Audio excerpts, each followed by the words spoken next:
contaminaciones, los contaminantes químicos y biológicos, las condiciones ergonómicas, es decir, la carga de trabajo, y luego por último lo que es la organización del trabajo. Aquí tenéis la definición de esos 5 puntos. En el segundo capítulo del módulo primero tenemos que ver sobre daños derivados del trabajo. Y aquí tenemos que tener claro qué son los accidentes de trabajo y qué son las enfermedades profesionales. Y qué diferencia hay que si un accidente que le ocurra a un trabajador se considere como una contingencia o baja común o como un accidente de trabajo o enfermedad profesional. Los daños derivados del trabajo, de todo es sabido que trabajar en unas condiciones inadecuadas repercute directamente en el trabajador. Este cae en un tremendo error si se convence que las calamidades son intrínsecas del trabajo. Los daños derivados de las condiciones de trabajo se pueden dividir en los siguientes: accidentes de trabajo, enfermedad profesional y lo que es la carga física y mental. Son los indicadores inmediatos y más evidentes de unas malas condiciones de trabajo y dada su frecuencia y gravedad, la lucha contra los accidentes de trabajo es siempre el primer paso de toda actividad preventiva.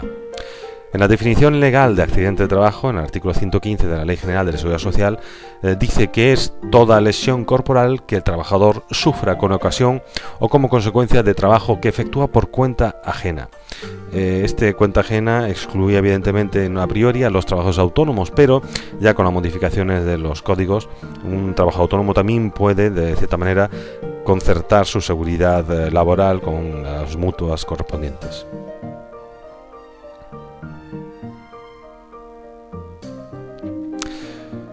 La seguridad en el trabajo es el conjunto de técnicas y procedimientos que tienen por objeto eliminar o disminuir el riesgo de que se produzcan los accidentes de trabajo.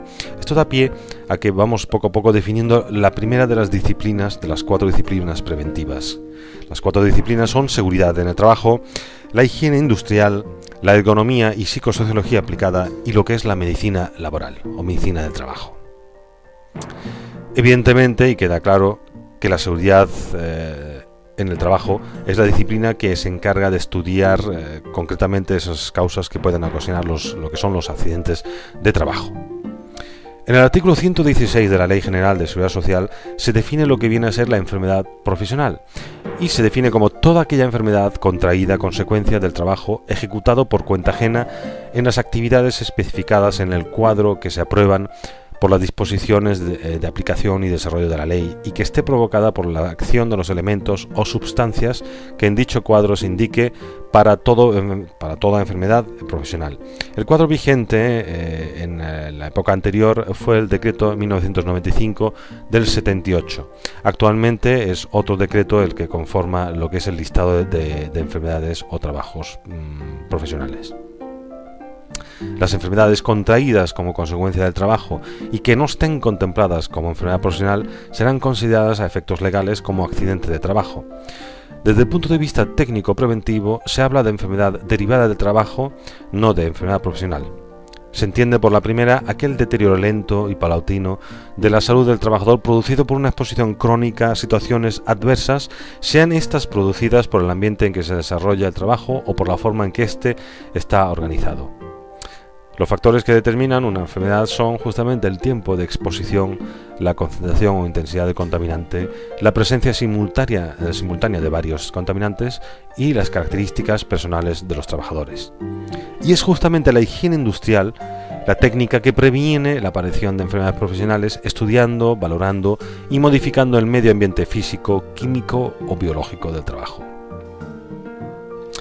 Las otras patologías derivadas de la carga mental o la carga de trabajo física son justamente las que son estudiadas por lo que podemos definir como la ergonomía, como la disciplina preventiva cuya finalidad reside en el estudio de las condiciones de trabajo y su adaptación al puesto de trabajo, y la psicosociología aplicada a la prevención de riesgos laborales estudia, por otro lado, los factores tanto psicosociales como organizativos que existen en la empresa. La medicina del trabajo es la última y es una ciencia que, partiendo del conocimiento del funcionamiento del cuerpo humano y del medio en que éste desarrolla su actividad, en este caso el laboral, tiene como objetivos la promoción de la salud o prevención de la pérdida de la misma, la curación de las enfermedades y la rehabilitación. Aquí veis un resumen de las 4 disciplinas. En el capítulo tercero podemos ver, o podéis ver, cómo se hace referencia a una breve resumen de lo que es el marco normativo.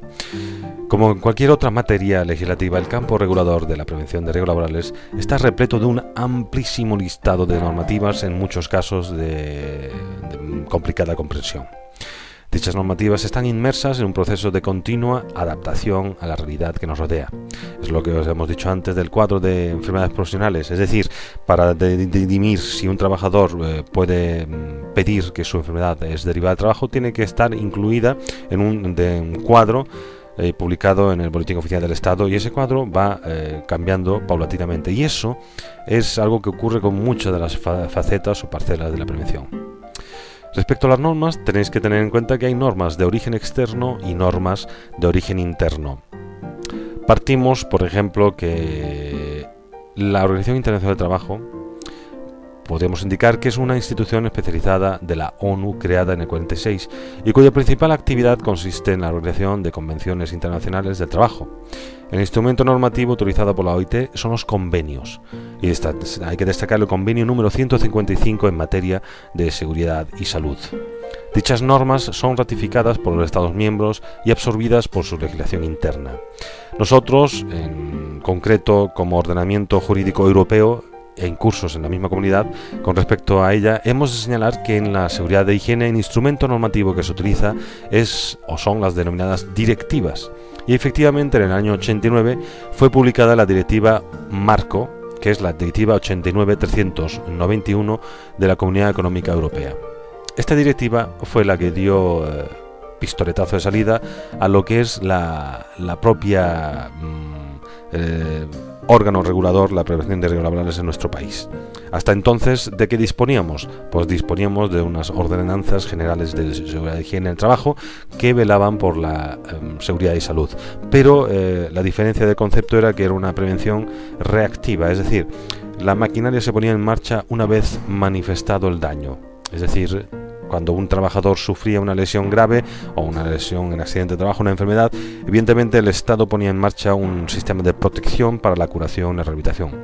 La nueva filosofía de la directiva Marco 89/391 consiste en convertir la prevención en concepto proactivo, es decir, intentar buscar medidas o técnicas que intenten prevenir que nunca se materializan los riesgos. Esta directiva marco fue transcrita por la normativa española en el año 95, dando lugar a la Ley 3195 de 8 de noviembre, conocida como Ley de Prevención de Riesgos Laborales. Esta ley, que entró en vigor a los 3 meses de su publicación, evidentemente conforma el cuerpo más importante de lo que es nuestro ordenamiento jurídico. Para ello, como nivel de curso básico, nunca pediríamos, evidentemente, un conocimiento exhaustivo, ni a los titulados superiores. Pero lo que sí pedimos, en cierta medida, es un conocimiento correlativo de cuál es la estructura de esta propia ley. Para ello, vamos a hacer un breve camino de conocimiento de esta ley. Lo importante es saber, a la hora de afrontar un Real Decreto, es conocer su estructura. Para ello, lo primero que podemos mirar es cuántos capítulos tiene esta ley. Pues en concreto tiene 7 capítulos. En la propia página web del curso online tenéis la propia ley en un formato interactivo donde podéis estudiar artículo por artículo en la medida en que vosotros queráis. Pero si atendéis correctamente, creo que podríais sacar una idea clara de la propia estructura del texto jurídico de lo que es la Ley de Prevención de Riesgos Laborales. En el capítulo 1, insisto, de los 7 capítulos que conforman la ley, tenemos que determina el carácter de esta norma, el objeto de la ley y su ámbito de aplicación, una parte muy importante, y también están las definiciones que antes hemos leído.